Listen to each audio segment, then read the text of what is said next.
Hi friends, horror സ്റ്റോറിയിൽ ഇഷ്ടമുള്ള എല്ലാവർക്കും MS horror മീഡിയയിലേക്ക് സ്വാഗതം. ഇന്ന് തഞ്ചാവൂരുകാരനായ ചന്ദ്രനുണ്ടായ ഒരു അനുഭവം പറയാം. ഇത് ഈ ചാനലിലെ കഥകൾ കേൾക്കുന്ന ഒരു സുഹൃത്ത് എനിക്ക് അയച്ചു തന്നതാണ്. ഒരുപാട് നാളായിട്ട് ഞാൻ പറയാതിരുന്നൊരു കാര്യം കൂടി പറഞ്ഞിട്ട് കഥയിലേക്ക് കടക്കാം. ഇതുവരെയായിട്ടും ഈ ചാനൽ സബ്സ്ക്രൈബ് ചെയ്യാതെ കഥകൾ കേൾക്കുന്ന സുഹൃത്തുക്കൾ ദയവായി ചാനൽ സബ്സ്ക്രൈബ് ചെയ്ത് കഥകൾ കേൾക്കുക. നിങ്ങളുടെ സപ്പോർട്ട് ഉണ്ടാകുമെന്ന് പ്രതീക്ഷിച്ചുകൊണ്ട് ഞാൻ കഥ പറയട്ടെ. ഈ കഥ ഇഷ്ടമായാൽ ഹൈപ്പ് ചെയ്യാൻ മറക്കരുതേ. എന്നാൽ കഥ കേട്ടോളൂ. തമിഴ്നാട്ടിലെ നെല്ലുൽപാദനത്തിന് പേരുകേട്ട തഞ്ചാവൂർ നഗരത്തിൽ നിന്നും ഒരു 10 കിലോമീറ്റർ അകലെയുള്ള മനോഹരമായ ഗ്രാമത്തിൽ 2015 കാലഘട്ടത്തിൽ നടന്ന ഒരു സംഭവമാണിത്. ആ ഗ്രാമത്തിൽ താമസിച്ചിരുന്ന രാഘവി എന്നൊരു പെൺകുട്ടിയും അവളുടെ അകന്ന ബന്ധത്തിലുള്ള ചന്ദ്രൻ എന്നൊരു പയ്യനുമായി വലിയ ഇഷ്ടത്തിലായിരുന്നു. ചെറുപ്പകാലം മുതലേ ഒരേ ഗ്രാമം, ഒരേ ബന്ധുക്കൾ എന്നതിലുപരി അവർ ഒരേ സ്കൂളിലാണ് പഠിച്ചിരുന്നത്. അങ്ങനെയിരിക്കെ 8ാം ക്ലാസ്സിൽ വെച്ച് തന്നെ രാഘവിയുടെയും ചന്ദ്രന്റെയും പ്രണയം തുടങ്ങിയിരുന്നു. സ്കൂൾ കാലഘട്ടത്തിലെ പ്രണയം എപ്പോഴും അപകടമാണ്. കാരണം അത് പക്വതയില്ലാത്ത പ്രായമാണ്. പ്രായം കുറവാണെങ്കിലും ചന്ദ്രൻ രാഘവിയോട് അടങ്ങാത്ത പ്രണയമായിരുന്നു. 10ാം ക്ലാസ് കഴിഞ്ഞ ചന്ദ്രൻ പിന്നീട് ലോറിയിലെ ക്ലീനറായി ജോലിക്ക് പോകാൻ തുടങ്ങി. ഈ ജോലിക്ക് പോകുന്നതിനിടയിൽ തന്നെ അവൻ ഡ്രൈവിംഗ് പഠിച്ച് നല്ലൊരു ട്രക്ക് ഡ്രൈവറായി മാറുകയും ചെയ്തു. ജോലിക്ക് പോയി കിട്ടുന്ന വരുമാനത്താൽ രാഘവിയെയും കൊണ്ട് കറങ്ങി നടക്കുന്നത് അവനൊരു പതിവായിരുന്നു. കുട്ടിക്കാലം തൊട്ടേയുള്ള ഇവരുടെ ഈ പ്രണയത്തെക്കുറിച്ച് ആ നാട്ടിലുള്ളവർക്കെല്ലാവർക്കും അറിയാവുന്നൊരു കാര്യമായിരുന്നു. കൂടാതെ രാഘവിയുടെ ബന്ധു കൂടിയായിരുന്നല്ലോ ഈ ചന്ദ്രൻ. പിന്നീട് രാഘവി തന്റെ ബിരുദവും ബിരുദാനന്തര ബിരുദവും പൂർത്തിയാക്കി. പഠനം കഴിഞ്ഞിട്ടും ചന്ദ്രനും രാഘവിയും തമ്മിലുള്ള പ്രണയം ഞാൻ നേരത്തെ പറഞ്ഞതുപോലെ ശക്തമായി തന്നെ തുടർന്നു.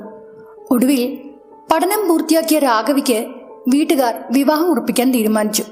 കാരണം അവൾ ചന്ദ്രനുമായി അടുപ്പത്തിലാണെന്ന കാര്യം ആ കുടുംബത്തിന് അറിയാമായിരുന്നു. ആ സമയത്ത് രാഘവി തന്റെ മാതാപിതാക്കളോട് പലതവണ പറഞ്ഞു, എനിക്ക് ചന്ദ്രനെ തന്നെ കല്യാണം കഴിക്കണം.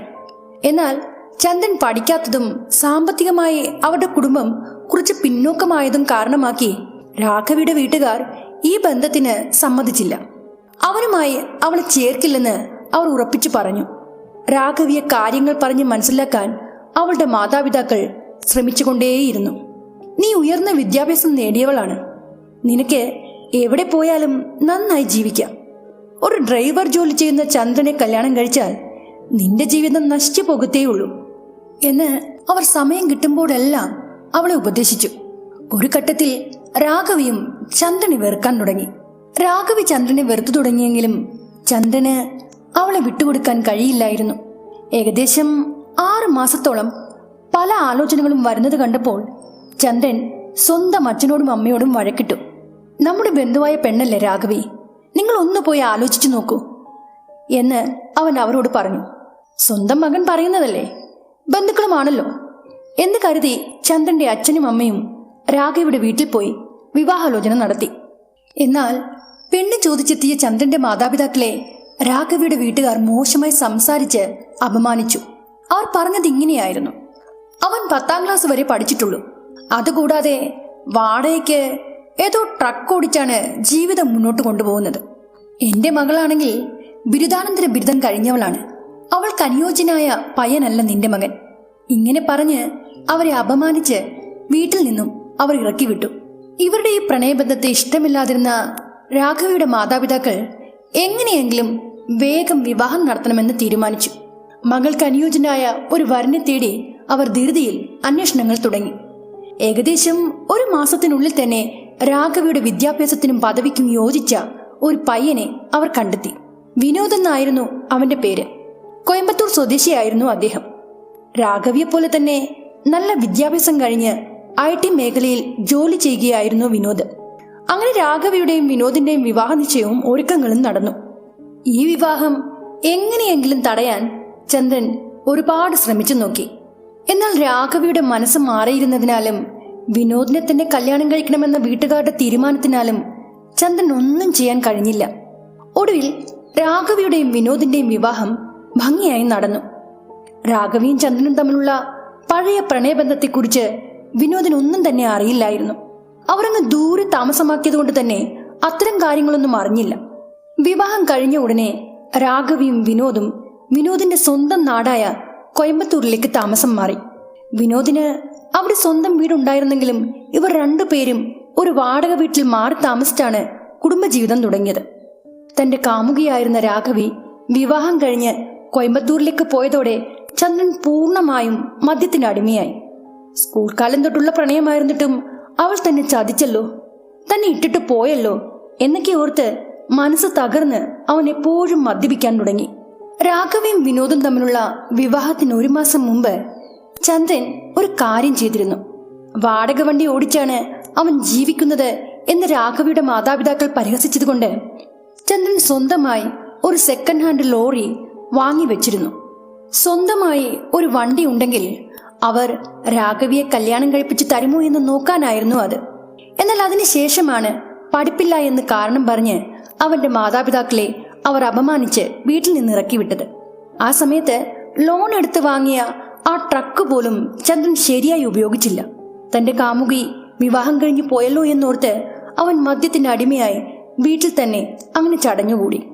അതേസമയം രാഘവിയുടെയും വിനോദിന്റെയും വിവാഹ ജീവിതം വളരെ സന്തോഷകരമായിട്ടാണ് മുന്നോട്ട് പോയത്. വിവാഹത്തിന് ശേഷം രാഘവി തന്റെ മുൻ കാമുകനായ ചന്ദ്രനെ പൂർണ്ണമായും മറക്കാൻ തുടങ്ങി. ഭർത്താവായ വിനോദിനോട് വലിയ സ്നേഹം കാണിച്ച് അവൾ കോയമ്പത്തൂരിൽ താമസിച്ചു വരികയായിരുന്നു. രാഘവി അവിടെ വീട്ടമ്മയായി കഴിയുമ്പോൾ വിനോദ് കോയമ്പത്തൂരിൽ ഒരു IT കമ്പനിയിൽ ജോലിക്ക് പോയി വന്നിരുന്നു. രാഘവി കോയമ്പത്തൂരിലായിരുന്നെങ്കിലും അവിടെ എന്താണ് നടക്കുന്നതെന്നുള്ള കാര്യങ്ങൾ തഞ്ചാവൂരിലുള്ള ചന്ദ്രൻ അപ്പോൾ അറിയുന്നുണ്ടായിരുന്നു. ഇതിന് കാരണം ഞാൻ നേരത്തെ പറഞ്ഞതുപോലെ രാഘവിയും ചന്ദ്രനും ബന്ധുക്കളായിരുന്നല്ലോ. അതുകൊണ്ട് രാഘവിയുടെ അടുത്ത ബന്ധുക്കളായ പല പയ്യന്മാരും ചന്ദ്രന്റെ സുഹൃത്തുക്കളായിരുന്നു. അതുകൊണ്ട് തന്നെ അവർ ഏത് ഏരിയയിലാണ് താമസിക്കുന്നതെന്ന് അടക്കമുള്ള എല്ലാ കാര്യങ്ങളും ചന്ദ്രൻ അപ്പോൾ അറിയുന്നുണ്ടായിരുന്നു. കല്യാണം കഴിഞ്ഞ് ഏകദേശം 1.5 വർഷത്തോളം രാഘവിയുടെയും വിനോദിന്റെയും ജീവിതം വളരെ സന്തോഷകരമായി മുന്നോട്ടു പോയി. ഈ സമയം അത്രയും ചന്ദ്രൻ മദ്യത്തിന് അടിമയായി ആ പെണ്ണെ തന്നെ ഓർത്ത് അങ്ങനെ കഴിയുകയായിരുന്നു. മകന്റെ ജീവിതം ഇങ്ങനെ പോകുന്നത് കണ്ട് വിഷമിച്ച് ചന്ദ്രന്റെ അച്ഛനും അമ്മയും അവന് വേറെ കല്യാണം ആലോചിച്ചപ്പോൾ അവൻ അവരെ തല്ലാൻ വരെയും ചെന്നു. എനിക്കവളെ മറക്കാൻ കഴിയില്ല, എനിക്കിനി ഒരു കല്യാണമേ വേണ്ട എന്ന് പറഞ്ഞ് അവൻ വീട്ടിൽ വാശി പിടിച്ചങ്ങനെ നിന്നു. എന്നാൽ രാഘവിയുടെയും വിനോദിന്റെയും ജീവിതത്തിൽ 1.5 വർഷത്തിന് ശേഷം വലിയൊരു ഇടുത്തി വീണതുപോലെ ഒരു സംഭവം നടന്നു. രാഘവിയുടെ ഭർത്താവായ വിനോദ് IT കമ്പനിയിൽ നിന്ന് ജോലി കഴിഞ്ഞ് മടങ്ങി വരുമ്പോൾ ഒരു അപകടത്തിൽപ്പെട്ട് മരിച്ചു എന്നതായിരുന്നു ആ വാർത്ത. ഇത് കേട്ടതും അവളുടെ ബന്ധുക്കൾ മുഴുവനും അങ്ങ് ഞെട്ടിപ്പോയി. കല്യാണം കഴിഞ്ഞ് 1.5 വർഷമേ ആയിട്ടുള്ളൂ. അതിനുള്ളിൽ ആ പെണ്ണിന്റെ ജീവിതം ഇങ്ങനെ ആയല്ലോ എന്നോർത്ത് എല്ലാവരും വിഷമിച്ചു. സാധാരണ വിനോദ് ജോലിക്ക് പോയിരുന്നത് ഉച്ചയ്ക്ക് 3 മണിക്കായിരുന്നു.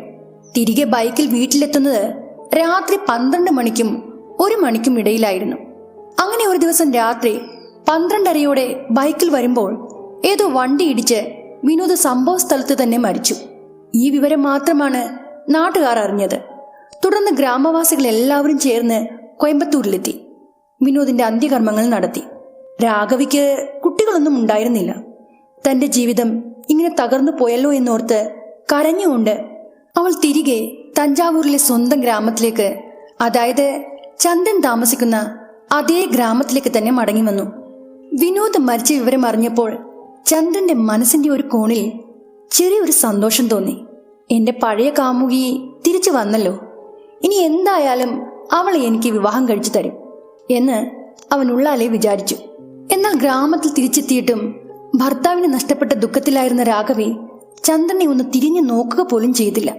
എങ്കിലും ചന്ദ്രൻ ഇടയ്ക്കിടെ രാഘവിയുടെ വീടിന് പരിസരത്ത് പോകുന്നത് പതിവാക്കി. വിവാഹത്തിന് മുമ്പ് പെണ്ണ് ചോദിച്ചതുമായി ബന്ധപ്പെട്ട് ഇരു കുടുംബങ്ങളും തമ്മിൽ പിണക്കത്തിലായിരുന്നു. എന്നാൽ ഈ വലിയ ദുരന്തം നടന്നതുകൊണ്ട് ആ പെണ്ണിന്റെ ജീവിതം ഇങ്ങനെയായല്ലോ എന്നോർത്ത് ആശ്വാസം പറയാൻ വേണ്ടി ചന്ദ്രൻ അവളുടെ വീട്ടിൽ പോകാൻ തുടങ്ങി. എന്തായാലും ബന്ധുവാണല്ലോ, അതുകൊണ്ട് രാഘവിയുടെ അച്ഛനമ്മമാരും അതത്ര വലിയ കാര്യമാക്കിയില്ല. മകൾക്ക് അതൊരു ആശ്വാസമാകട്ടെ എന്നവർ കരുതി. വിനോദ് മരിച്ച് ഏകദേശം 1 വർഷം കഴിഞ്ഞപ്പോൾ രാഘവി തഞ്ചാവൂരിൽ നിന്ന് തന്നെ ഒരു ജോലിക്ക് പോകാൻ തുടങ്ങി. ജോലിക്ക് പോയി വരുന്ന സമയങ്ങളിലെല്ലാം ചന്ദ്രൻ ഇടയ്ക്കിടെ രാഘവിയുടെ അടുത്ത് ചെന്ന് സംസാരിക്കുമായിരുന്നു. ഭർത്താവ് മരിച്ച് 1 വർഷം കഴിഞ്ഞപ്പോൾ ചന്ദ്രൻ തന്നെ നിരന്തരം പിന്തുടരുന്നത് കണ്ട് രാഘവിയും സാവധാനം അവനോട് സംസാരിച്ചു തുടങ്ങി. ആ സംസാരം പിന്നീട് സൗഹൃദമായും വീണ്ടും പ്രണയമായും മാറി. ഇത് രാഘവിയുടെ മാതാപിതാക്കൾ അറിഞ്ഞെങ്കിലും അവർക്കതിൽ എതിർപ്പില്ലായിരുന്നു. തന്റെ മകളുടെ ഭർത്താവ് മരിച്ചുപോയ സാഹചര്യത്തിൽ ഇനിയൊരു വിവാഹം നടക്കുക പ്രയാസമാണെന്ന് അവർക്കറിയാമായിരുന്നു. ചന്ദ്രന് പണ്ടേ രാഘവിയെ ഇഷ്ടമായതുകൊണ്ട് അവൻ ചോദിക്കുകയാണെങ്കിൽ കല്യാണം നടത്തിക്കൊടുക്കാമെന്ന് രാഘവിയുടെ വീട്ടുകാർ മനസ്സിലുറപ്പിച്ചു. അതുകൊണ്ട് തന്നെ ചന്ദ്രനെ അവർ തടയാനും പോയില്ല.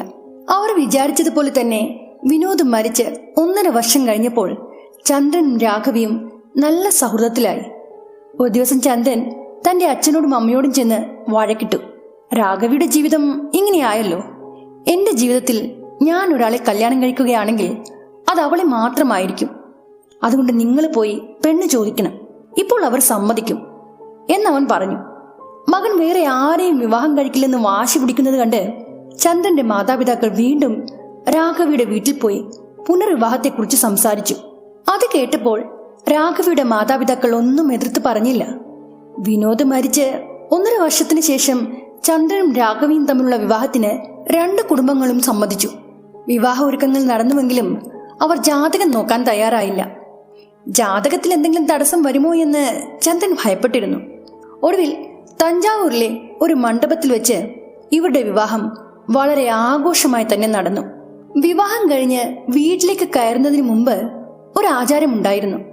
ഗ്രാമത്തിൽ നിന്ന് 20 കിലോമീറ്റർ അകലെയുള്ള അവരുടെ കുലദൈവത്തിന്റെ ക്ഷേത്രത്തിൽ പോയി അനുഗ്രഹം വാങ്ങി വരണമെന്ന് ചന്ദ്രന്റെ മാതാപിതാക്കൾ പറഞ്ഞു. അതുകൊണ്ട് ചന്ദ്രനും രാഘവിയും വിവാഹ വസ്ത്രത്തിൽ തന്നെ ബന്ധുക്കളോടൊപ്പം ക്ഷേത്രത്തിലേക്ക് തിരിച്ചു. ഗ്രാമങ്ങളിൽ സാധാരണയായി വധൂവരന്മാർക്ക് കാർ ഏർപ്പാട് ചെയ്യുകയും ബാക്കിയുള്ള ബന്ധുക്കളെ ടെമ്പോയിലോ ലോറിയിലോ കൊണ്ടുപോകാറാണ് പതിവ്. ഇവിടെ ചന്ദ്രന് സ്വന്തമായി ഒരു ട്രക്കുണ്ടല്ലോ. ആ വണ്ടി ചന്ദ്രൻ തന്നെ ഓടിക്കാൻ തീരുമാനിച്ചു. ഡ്രൈവർ ക്യാബിനിൽ ചന്ദ്രന്റെ അടുത്ത് രാഘവിയെ ഇരുത്തി വണ്ടിയുടെ പുറകുവശത്തായി 2 പേരുടെയും കുടുംബാംഗങ്ങളെയും ബന്ധുക്കളെയും കയറ്റി മണ്ഡപത്തിൽ നിന്ന് നേരിട്ട് കുലദൈവത്തിന്റെ ക്ഷേത്രത്തിലേക്ക് വണ്ടി തിരിച്ചു. ആ യാത്രയിൽ ഭർത്താവായ ചന്ദ്രനോട് രാഘവി വളരെ സന്തോഷത്തോടെ സംസാരിച്ചു കൊണ്ടിരുന്നു. ആ ക്ഷേത്രം ഒരു കാടിനുള്ളിലുള്ള ഭദ്രകാളിയമ്മൻ കോവിലാണ്. ആ ഭദ്രകാളിയമ്മൻ കോവിലിലേക്ക് വണ്ടി പോയിക്കൊണ്ടിരിക്കുമ്പോൾ കൃത്യം 1 കിലോമീറ്റർ മുമ്പിലായി പെട്ടെന്ന് ഒരു വലിയ അപകടം സംഭവിച്ചു. എന്താണ് സംഭവിച്ചതെന്ന് നോക്കിയാൽ വണ്ടിയുടെ മുമ്പിലത്തെ ടയറ് പെട്ടെന്ന് വലിയൊരു ശബ്ദത്തോടെ പൊട്ടിത്തെറിച്ചു. ടയറ് പൊട്ടി അടുത്ത സെക്കൻഡിൽ തന്നെ വണ്ടിയുടെ നിയന്ത്രണം നഷ്ടമാവുകയും ചന്ദ്രൻ നിയന്ത്രിക്കാൻ നോക്കുന്നതിന് മുമ്പേ വണ്ടി അടുത്തുള്ള ഒരു മരത്തിൽ പോയി ചെറുതായി ഇടിക്കുകയും ചെയ്തു. ഇങ്ങനെ ഇടിച്ച ആഘാതത്തിൽ മുമ്പിൽ ചന്ദ്രനോട് സംസാരിച്ചിരുന്ന രാഘവിയുടെ നെറ്റി മരത്തിലിടിച്ച് ചെറിയ രീതിയിൽ ചോര വന്നു. അതേസമയം ചന്ദ്രൻ സ്റ്റിയറിംഗിൽ നെഞ്ചടിച്ച് നിന്നു. ഭാഗ്യത്തിന് ജീവഹാനിയൊന്നും സംഭവിച്ചില്ല. ഉടനെ വണ്ടിയിൽ നിന്ന് താഴെ ഇറങ്ങി മുമ്പിലെ ടയർ എങ്ങനെയാണ് പൊട്ടിയതെന്ന് ചന്ദ്രൻ പരിശോധിച്ചു. 2 ടയറുകളും പുതിയതായിരുന്നു. പിന്നെ എങ്ങനെയാണ് ഇത് പൊട്ടിയതെന്ന് അവന് മനസ്സിലായില്ല. ഒടുവിൽ ആ ടയറൊക്കെ മാറ്റിയിട്ട് അവർ ക്ഷേത്രത്തിലേക്ക് തന്നെ പോയി. പക്ഷേ ക്ഷേത്രത്തിൽ എത്തുന്നതിന് മുമ്പ് ഇത്തരമൊരു അപശകുനം ഉണ്ടായതുകൊണ്ട് 2 കുടുംബാംഗങ്ങളും ചെറിയൊരു ഭയത്തോടും മടിയോടും കൂടിയാണ് അവിടെ എത്തിയത്. അങ്ങനെ സംഭവിക്കാൻ പാടില്ലായിരുന്നു എന്ന് അവർ പരസ്പരം പറഞ്ഞു. എങ്കിലും ഒരു വിധത്തിൽ അവർ ചന്ദ്രന്റെ കുലദൈവ ക്ഷേത്രത്തിലെത്തി. അവിടെ അവരുടെ ആചാരപ്രകാരം വിവാഹം കഴിഞ്ഞു വന്നാൽ പൊങ്കലിടുന്ന ഒരു പതിവുണ്ട്. ആ പൊങ്കൽ പാത്രം തിളച്ചു മറിയാൻ പാടില്ല. കണ്ണീർ വീഴുന്നത് പോലെ വശങ്ങളിലൂടെ ഒലിക്കാനും പാടില്ല. കൃത്യമായി കിഴക്ക് വശത്തേക്ക് തന്നെ ആ പൊങ്കലിന്റെ പത മറിഞ്ഞു വീഴണം. അങ്ങനെ വീഴുമോ എന്ന് നോക്കി പൊങ്കലിടുമ്പോൾ ആ പാത്രത്തിൽ നിന്ന് വെള്ളം കണ്ണീർ വാർക്കുന്നത് പോലെ തിളച്ച് തുള്ളികളായി താഴേക്ക് വീണുകൊണ്ടിരുന്നു. ഇതൊരു വലിയ അപശകുനമാണെന്ന് എല്ലാവരും വിചാരിച്ചു. ചന്ദ്രന്റെ കുടുംബത്തിനും രാഘവിയുടെ കുടുംബത്തിനും ഒന്നും തന്നെ മനസ്സിലായില്ല. അവർ 2-3 തവണ ആ വെള്ളം മാറ്റി ഒഴിച്ച് വീണ്ടും പൊങ്കൽ വെച്ചു നോക്കി.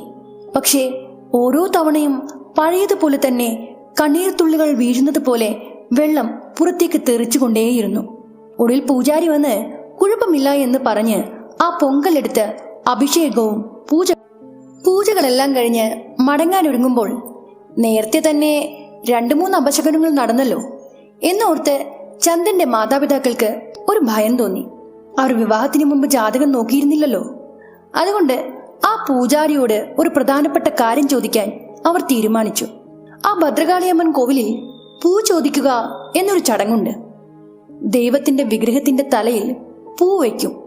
എന്നിട്ട് തപ്പും മേളവും മുഴക്കും. അങ്ങനെ ചെയ്യുമ്പോൾ വിഗ്രഹത്തിൽ നിന്ന് ആ പൂവ് താഴെ വീഴണം.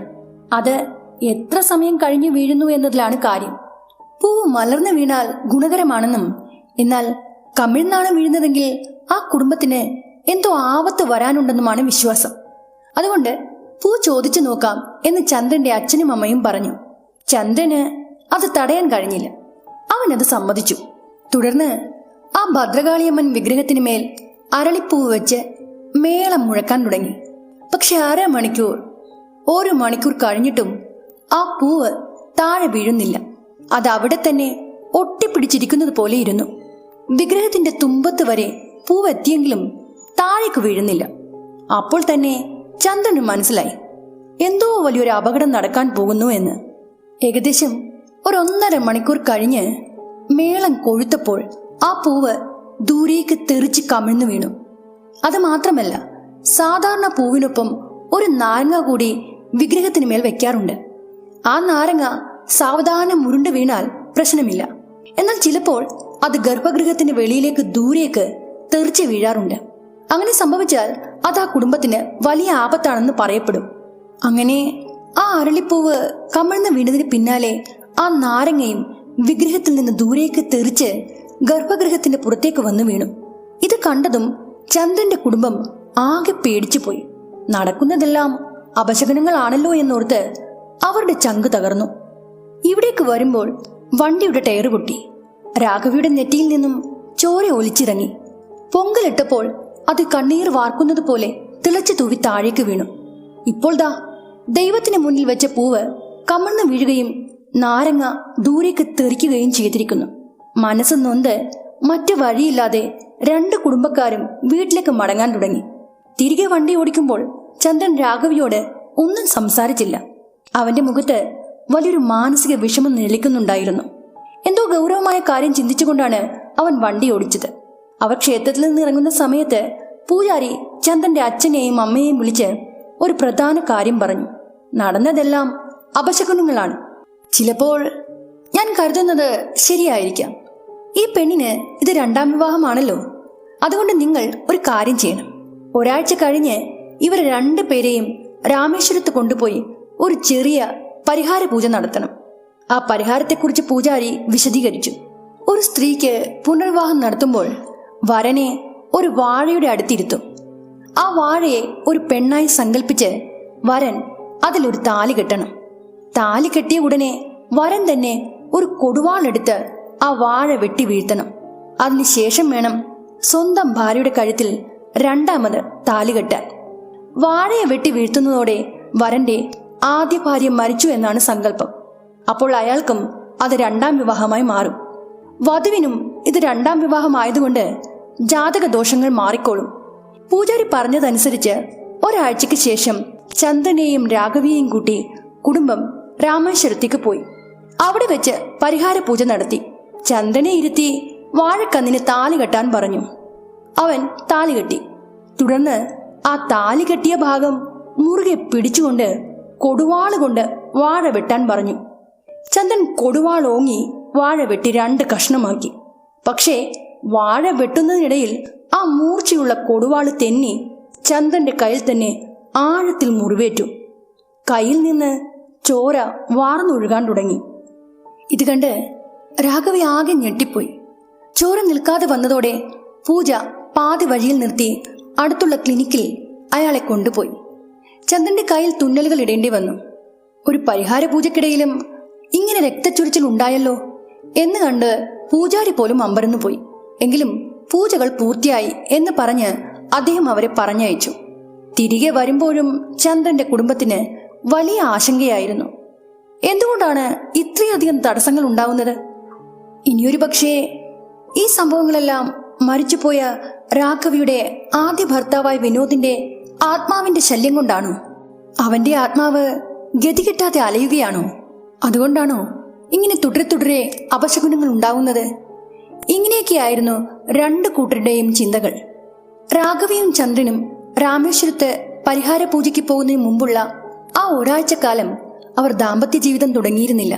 പൂജകൾ കഴിയുന്നതുവരെ വധൂവരന്മാർ തമ്മിൽ ശാരീരിക ബന്ധത്തിലേർപ്പെടാൻ പാടില്ലെന്ന് പൂജാരി ചന്ദ്രന്റെ മാതാപിതാക്കളോട് പ്രത്യേകം പറഞ്ഞിരുന്നു.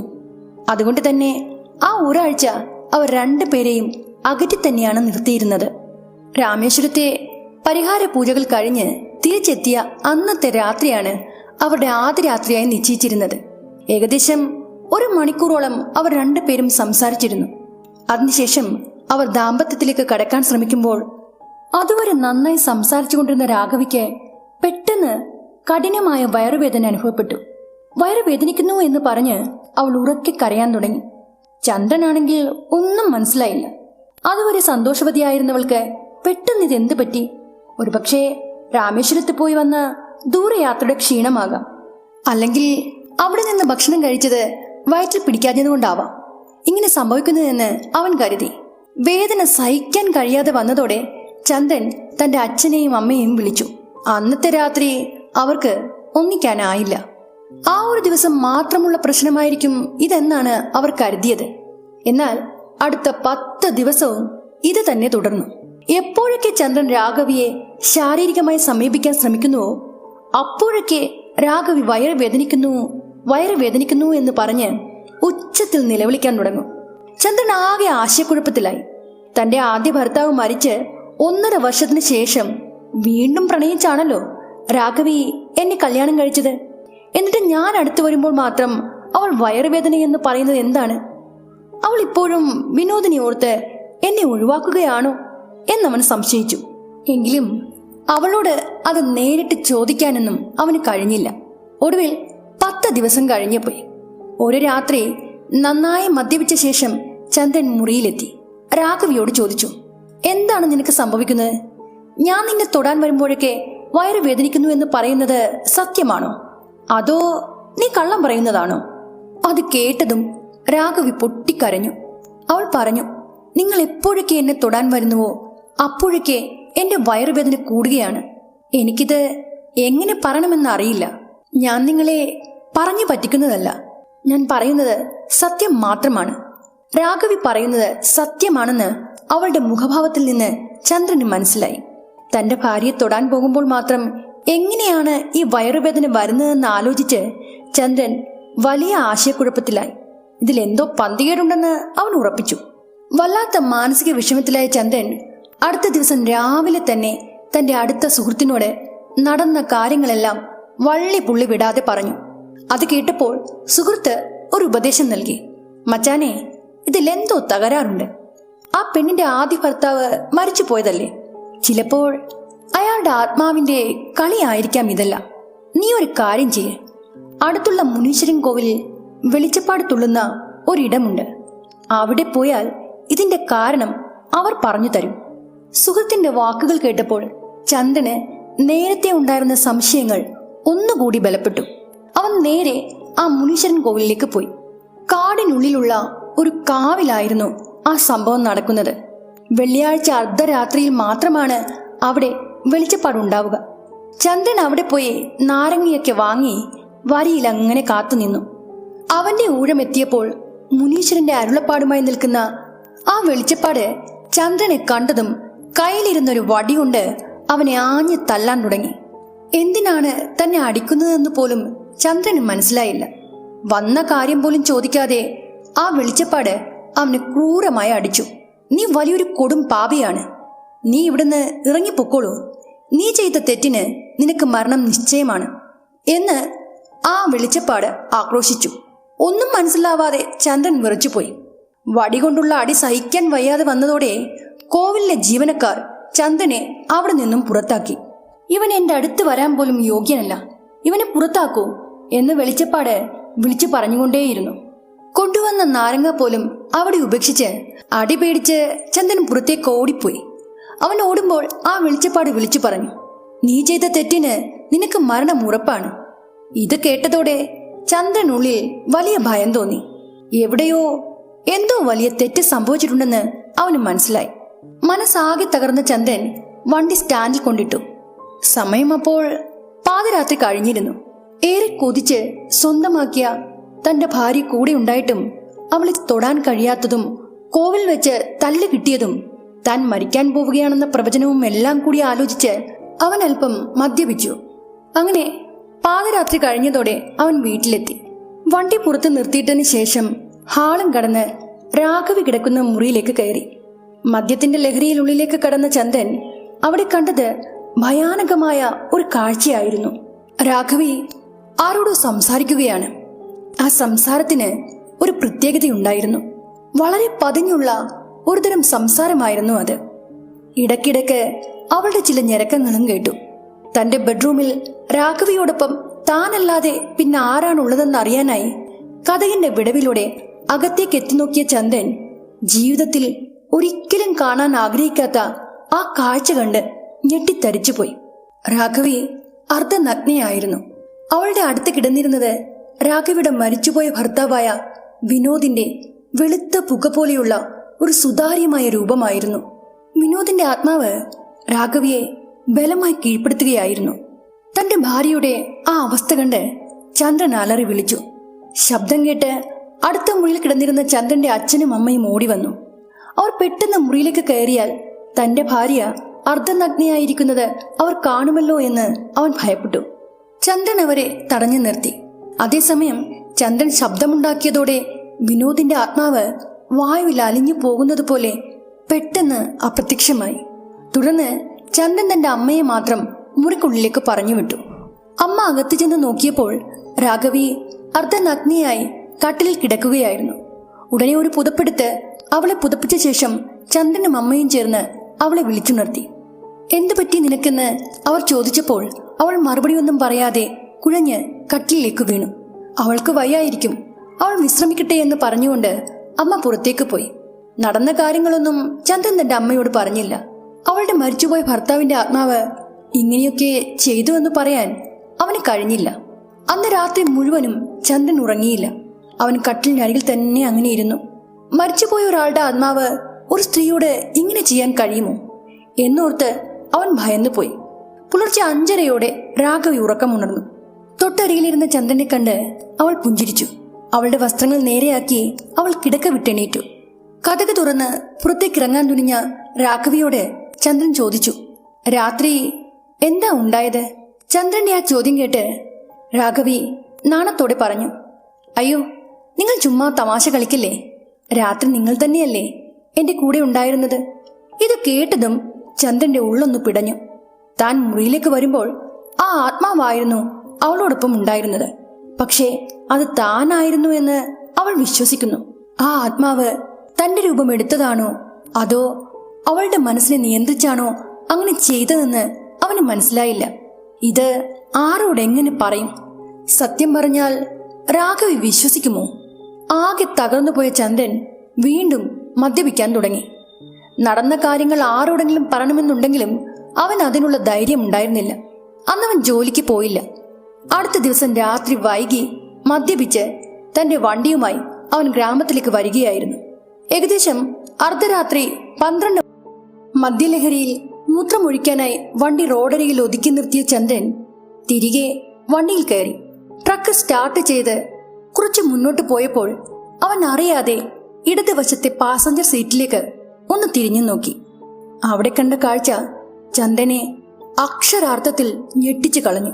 ആ സീറ്റിൽ വിനോദിന്റെ സുതാര്യമായ ആ രൂപം അനങ്ങാതെ ഇരിക്കുന്നു. അത് വണ്ടി ഓടിക്കുന്ന ചന്ദ്രനെ അതീവ ദേഷ്യത്തോടെ തുറച്ചു നോക്കുകയാണ്. ചന്ദ്രൻ സാമാന്യം ധൈര്യമുള്ള കൂട്ടത്തിലായതുകൊണ്ട് പേടി പുറത്തു കാണിക്കാതെ സ്റ്റിയറിംഗിൽ മുറുകെ പിടിച്ച് വണ്ടി മുന്നോട്ടെടുത്തു. എന്നാൽ കുറച്ചു ദൂരം കഴിഞ്ഞപ്പോൾ ആ സുതാര്യമായ രൂപം അവനെ ആക്രമിക്കാൻ വരുന്നത് പോലെ അവന് തോന്നി.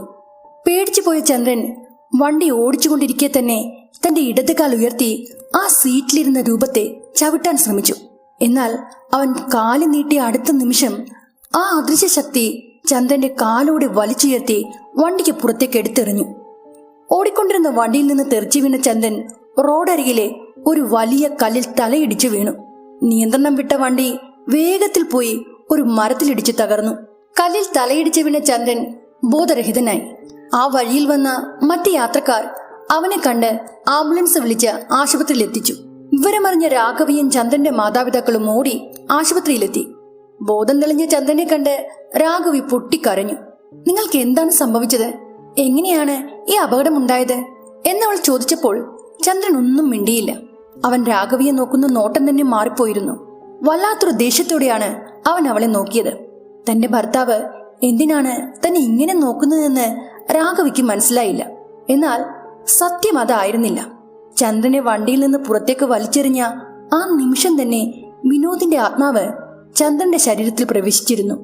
വിനോദിന്റെ ആത്മാവ് ഉള്ളിൽ കടന്നു കൂടിയതുകൊണ്ടാണ് ചന്ദ്രൻ തന്റെ ഭാര്യയായ രാഘവിയെ അത്രയും പകയോടെ തുറച്ചു നോക്കിക്കൊണ്ടിരുന്നത്. ഈ ഭയാനകമായ സത്യം ചന്ദ്രന്റെ മാതാപിതാക്കൾക്കോ രാഘവിക്കോ അപ്പോഴും മനസ്സിലായിരുന്നില്ല. രണ്ടാം വിവാഹം ചെയ്തതിലുള്ള ദേഷ്യം കാരണം ചന്ദ്രന്റെ ശരീരത്തിലുള്ള വിനോദിന്റെ ആത്മാവ് രാഘവിയെ രൂക്ഷമായി നോക്കിക്കൊണ്ടിരുന്നു.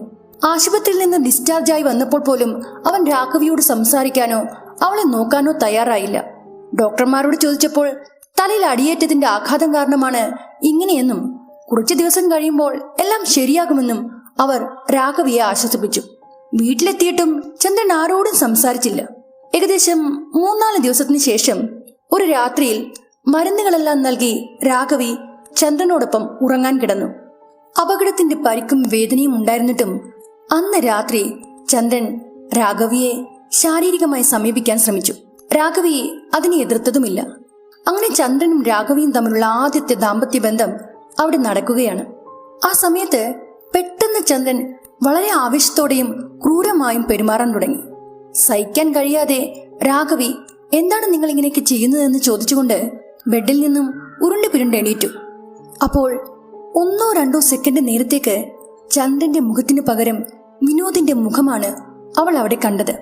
1.5 വർഷം മുമ്പ് അപകടത്തിൽപ്പെട്ട് രക്തം വാർന്നു മരിച്ച വിനോദിന്റെ അതേ രൂപം ചന്ദ്രന്റെ മുഖത്ത് തെളിഞ്ഞു വന്നു. ഭയന്നുപോയ രാഘവി അവനെ തള്ളി മാറ്റാൻ ശ്രമിച്ചെങ്കിലും അവൾക്കതിന് കഴിഞ്ഞില്ല. അവൾ ഉറക്കെ നിലവിളിച്ചതോടെ ചന്ദ്രന്റെ അച്ഛനും അമ്മയും ഓടി വന്നു. അവർ രാഘവിയെ ചന്ദ്രന്റെ പിടിയിൽ നിന്നും രക്ഷപ്പെടുത്തി പുറത്തേക്ക് മാറ്റി. ആ സമയത്ത് ചന്ദ്രൻ കട്ടിലിരുന്ന് ആക്രോശിക്കാൻ തുടങ്ങി. അവൻ വിളിച്ചപ്പോൾ നീ പോയല്ലോ, ഞാൻ വിളിച്ചാൽ നീ വരില്ലേ എന്ന് പറഞ്ഞ് അവൻ അസഭ്യം പറയാൻ തുടങ്ങി. നിനക്കിത് എന്തു പറ്റി എന്ന് ചന്ദ്രന്റെ അച്ഛനും അമ്മയും ചോദിച്ചപ്പോൾ ഞാൻ നിങ്ങളുടെ മകനല്ല, ഞാൻ വിനോദാണ് എന്നവൻ വിളിച്ചു പറഞ്ഞു. ഇത് കേട്ടതും രാഘവി ഞെട്ടിത്തരിച്ചുപോയി. തന്റെ മരിച്ചുപോയ ഭർത്താവിന്റെ മുഖരൂപം ചന്ദ്രന്റെ മുഖത്ത് തെളിഞ്ഞത് അവൾ അവരോട് പറഞ്ഞു. ചന്ദ്രന്റെ സംസാരത്തിലും നല്ല മാറ്റമുണ്ടായിരുന്നു. അവൻ മരിച്ചുപോയ വിനോദിനെ പോലെ സംസാരിക്കാനും പെരുമാറാനും തുടങ്ങിയിരുന്നു. അതോടെ രാഘവിയുടെയും ചന്ദ്രന്റെ അച്ഛന്റെയും അമ്മയുടെയും പദം പറച്ചിലും കരച്ചിലും കേട്ട് അവിടെ കൂടിക്കൂടിയ അയൽവക്കക്കാർ പറഞ്ഞത് പ്രകാരം അവർ നാട്ടിലുള്ള ഒരു പൂജാരിയെ അവിടേക്ക് വിളിച്ചു വരുത്താൻ തീരുമാനിച്ചു. ചന്ദ്രന്റെ ശരീരത്ത് മരിച്ചുപോയ വിനോദിന്റെ ആത്മാവ് കൂടിയിരിക്കുകയാണെന്ന് എല്ലാവർക്കും ഇതിനകം മനസ്സിലായി കഴിഞ്ഞു. അവന്റെ അച്ഛൻ കുറച്ചുപേരെ കൂട്ടത്തിൽ കൂട്ടി പൂജാരിയെ വിളിക്കാനായി പോയി. ആ സമയത്ത് ചന്ദ്രന്റെ ശരീരത്തിലുണ്ടായിരുന്ന വിനോദിന്റെ ആത്മാവ് പറഞ്ഞ കാര്യങ്ങൾ കേട്ട് രാഘവി ഞെട്ടിത്തരിച്ചുപോയി. എന്നെ കൊന്നവനെ തന്നെയാണോ നീ കല്യാണം കഴിച്ചത് എന്ന് വിനോദിന്റെ ആത്മാവ് ചന്ദ്രന്റെ ശബ്ദത്തിലൂടെ വിളിച്ചു ചോദിച്ചു. ഇത് കേട്ടതും രാഘവി സ്തബ്ധയായിപ്പോയി. രാഘവി മാത്രമല്ല, അവളുടെ അമ്മയ്ക്കും അത് വലിയൊരു ഷോക്കായിരുന്നു. അയൽവാസികളും ബന്ധുക്കളായ യുവാക്കളും ഒക്കെ അവിടെ തടിച്ചുകൂടിയിട്ടുണ്ടായിരുന്നു. ഒരു മുറിക്കുള്ളിൽ ചന്ദ്രനെ അടച്ചിട്ടിരിക്കുകയായിരുന്നു. എന്നെ കൊന്നത് ചന്ദ്രനാണെന്ന് അവൻ ഉറക്കെ വിളിച്ചു പറയുന്നുണ്ടായിരുന്നു. അല്പസമയത്തിനകം ചന്ദ്രന്റെ അച്ഛൻ പൂജാരിയുമായി എത്തി. പൂജാരി മുറി തുറന്ന് ബാധ കയറിയ ചന്ദ്രനെ ഇരുത്തി ചോദ്യം ചെയ്യാൻ തുടങ്ങി. നീ എന്തിനാണ് ഇപ്പോൾ വന്നത്? നിന്റെ ജീവിതം അവസാനിച്ചതല്ലേ? ആ പെണ്ണിനെ സമാധാനമായി ജീവിക്കാൻ അനുവദിക്കൂ എന്ന് പൂജാരി പറഞ്ഞപ്പോൾ ചന്ദ്രന്റെ ശരീരത്തിലുണ്ടായിരുന്ന വിനോദിന്റെ ആത്മാവ് വീണ്ടും സംസാരിച്ചു തുടങ്ങി. നിങ്ങളൊക്കെ എന്താണ് വിചാരിച്ചിരിക്കുന്നത്? ഏതോ വണ്ടിയിടിച്ച് ഞാൻ മരിച്ചുപോയതാണെന്നോ? എന്നെ പദ്ധതിയിട്ട് കൊന്നത് ഇവനാണ്, ഈ ചന്ദ്രനാണ് എന്നെ കൊന്നത്. ഇത് കേട്ടതും രാഘവി ബോധം കെട്ട് നിലത്തേക്ക് വീണു. അവളുടെ അച്ഛനും അമ്മയും അവിടെ കൂടി വന്നു. സംഗതി വളരെ ഗൗരവമാണെന്ന് മനസ്സിലാക്കിയ പൂജാരി മറ്റുള്ളവരെയെല്ലാം പുറത്താക്കി. തുടർന്ന് വിനോദിന്റെ ആത്മാവ് ചന്ദ്രന്റെ ശരീരത്തിലൂടെ നടന്ന കാര്യങ്ങളെല്ലാം ഓരോന്നായി വെളിപ്പെടുത്തി. യഥാർത്ഥത്തിൽ എന്താണ് സംഭവിച്ചത്? രാഘവിയുടെയും വിനോദിന്റെയും വിവാഹം കഴിഞ്ഞ് 1.5 വർഷത്തിന് ശേഷമാണല്ലോ വിനോദ് മരിച്ചത്. IT കമ്പനിയിൽ നിന്ന് മടങ്ങി വരുമ്പോഴായിരുന്നു ആ അപകടം. ആ 1.5 വർഷക്കാലം രാഘവിയെ തന്നെ ഓർത്താണ് ചന്ദ്രൻ കഴിഞ്ഞിരുന്നത്. ഒരു ദിവസം IT കമ്പനിയിൽ നിന്ന് മടങ്ങി വരുമ്പോൾ വിനോദ് എങ്ങനെയാണ് മരിച്ചത് എന്നതിനെക്കുറിച്ച് ചന്ദ്രന്റെ ശരീരത്തിലിരുന്ന വിനോദിന്റെ ആത്മാവ് ഞെട്ടിക്കുന്ന സത്യങ്ങൾ വെളിപ്പെടുത്തി. രാഘവിയെ എങ്ങനെയെങ്കിലും സ്വന്തമാക്കണമെന്ന വാശിയോടെ 1 വർഷത്തോളം ചന്ദ്രൻ കാത്തിരുന്നു. ഒടുവിൽ അവനൊരു ക്രൂരമായ പദ്ധതി തയ്യാറാക്കി. സ്വന്തം ട്രക്കുമായി അവൻ കോയമ്പത്തൂരിലേക്ക് പോയി. രാഘവിയും വിനോദും താമസിക്കുന്ന സ്ഥലം ബന്ധുക്കളായ ചില യുവാക്കളിൽ നിന്നും അവൻ നേരത്തെ തന്നെ മനസ്സിലാക്കി വെച്ചിരുന്നു. കോയമ്പത്തൂരിൽ ഏതാണ്ട് 1 മാസക്കാലത്തോളം അവൻ താമസിച്ചു. ഇതിനിടയിൽ വിനോദിന്റെ ഓരോ നീക്കങ്ങളും അവൻ നിരീക്ഷിച്ചു. വിനോദ് എപ്പോൾ ജോലിക്ക് പോകുന്നു, എപ്പോൾ തിരികെ വരുന്നു, ഏത് വഴിയാണ് ഉപയോഗിക്കുന്നത് എന്നെല്ലാം അവൻ വളരെ രഹസ്യമായി തന്നെ കണ്ടെത്തി. അങ്ങനെ ഒരു ദിവസം രാത്രി 1 മണിയോടെ വിനോദ് ജോലി കഴിഞ്ഞ് ബൈക്കിൽ മടങ്ങി വരുമ്പോൾ ചന്ദ്രൻ തന്റെ വണ്ടിയുമായി അവന്റെ പിന്നാലെ ചെന്നു. ആരും കാണാത്ത ഒരിടത്ത് വെച്ച് അവൻ മനഃപൂർവ്വം വണ്ടി വിനോദിന്റെ ബൈക്കിൽ ഇടിപ്പിച്ചു. വിനോദ് തെറിച്ചു വീണ് മരിച്ചെന്ന് ഉറപ്പായതോടെ വണ്ടി നിർത്താതെ ചന്ദ്രൻ അവിടെ നിന്ന് കടന്നു കളഞ്ഞു. ആ ഏരിയയിൽ CCTV ക്യാമറ ഇല്ലാതിരുന്നതുകൊണ്ട് പോലീസിന് പ്രതിയെ കണ്ടെത്താൻ കഴിഞ്ഞില്ല. വിനോദ് മരിച്ചാൽ രാഘവി ഗ്രാമത്തിലേക്ക് തിരിച്ചു വരുമെന്നും പിന്നീട് പുനർവിവാഹത്തിന് താല്പര്യമുണ്ടെന്ന് അറിയിച്ചാൽ അവളുടെ വീട്ടുകാർ സമ്മതിക്കുമെന്നും ചന്ദ്രൻ മുൻകൂട്ടി പ്ലാൻ ചെയ്തിരുന്നു. അവൻ വിചാരിച്ചതുപോലെ തന്നെ കാര്യങ്ങൾ നടന്നു.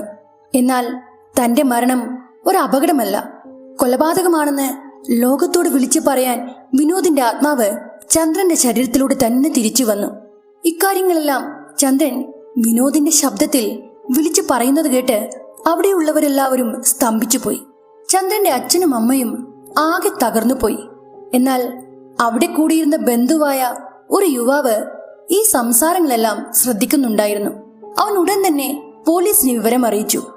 തന്റെ ഭർത്താവിനെ കൊന്നത് ചന്ദ്രനാണെന്ന സത്യം രാഘവിക്ക് താങ്ങാവുന്നതിലും അധികമായിരുന്നു.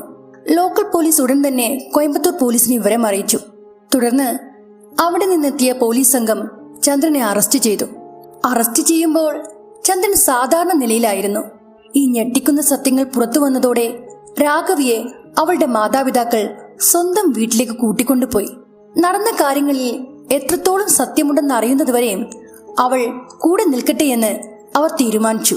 കോയമ്പത്തൂർ പോലീസ് ചന്ദ്രനെ കൊണ്ടുപോയി വിശദമായി ചോദ്യം ചെയ്തു. പോലീസിന്റെ ലാത്തിപ്രയോഗത്തിൽ അവൻ ഒടുവിൽ എല്ലാ സത്യങ്ങളും തുറന്നു പറഞ്ഞു.